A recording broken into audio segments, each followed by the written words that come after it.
اب آگے کیا راستہ ہے؟ ملک کا راستہ آگے کیا ہے؟ میں جو یہ ان سے بات کرتا ہوں کہ میرے سے بات چیت کرو، کوئی بات چیت نہیں کرتا. میں اپنی اسٹیبلشمنٹ آرمی چیف سے اسے کہتا ہوں کہ بات چیت کرو، وہ کوئی بات چیت کرنے کے لیے تیار نہیں ہے.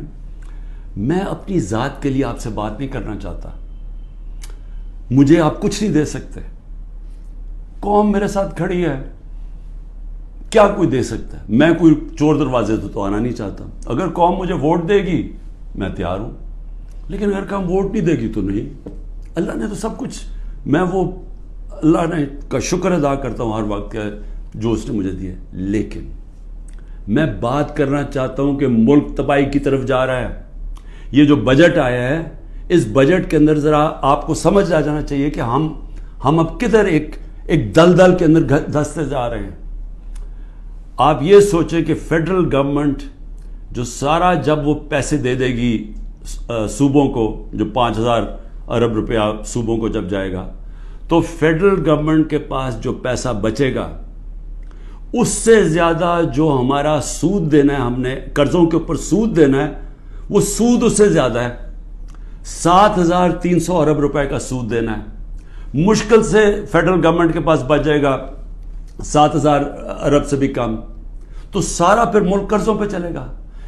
ہم نے 3.5 سال میں 18,000 ارب 18,400 ارب قرضہ لیا تھا. 18,400 ارب قرضہ 3.5 سالوں میں.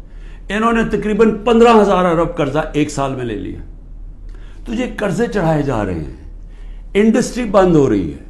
گروتھ ریٹ جو تھی جس سے دولت میں اضافہ ہوتا ہے وہ 6.1% سال پہلے تھی، آج وہ پہنچ گئی ہے 0.3 پہ. تو جو دولت ہے اس کے اندر تو کمی ہو رہی ہے، قرضے بڑھتے جا رہے ہیں. ڈالر کدھر سے آئیں گے؟ انہوں نے 25-30 ارب ڈالر ایک سال کے اندر دینے ہیں، وہ کدھر سے آئیں گے؟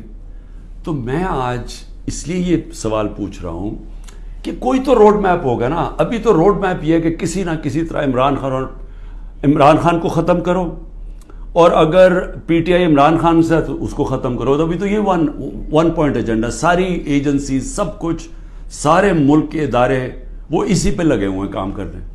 لیکن میں سوال کچھ اور پوچھ رہا ہوں. میں یہ نہیں کہہ رہا کہ کریں، ہم کھڑے ہیں. اس میں سے ایک آپ یہ کرم کر رہے ہیں کہ میرے جو نظریاتی لوگ ہیں وہ نظر آنا شروع ہو گئے ہیں کہ وہ نظریاتی لوگ کون ہیں، اور وہ نظر آنا شروع ہو گئے کہ جو ہمارے ساتھ اور مقصد کے لیے آئے تھے، نظریے کے لیے نہیں آئے تھے.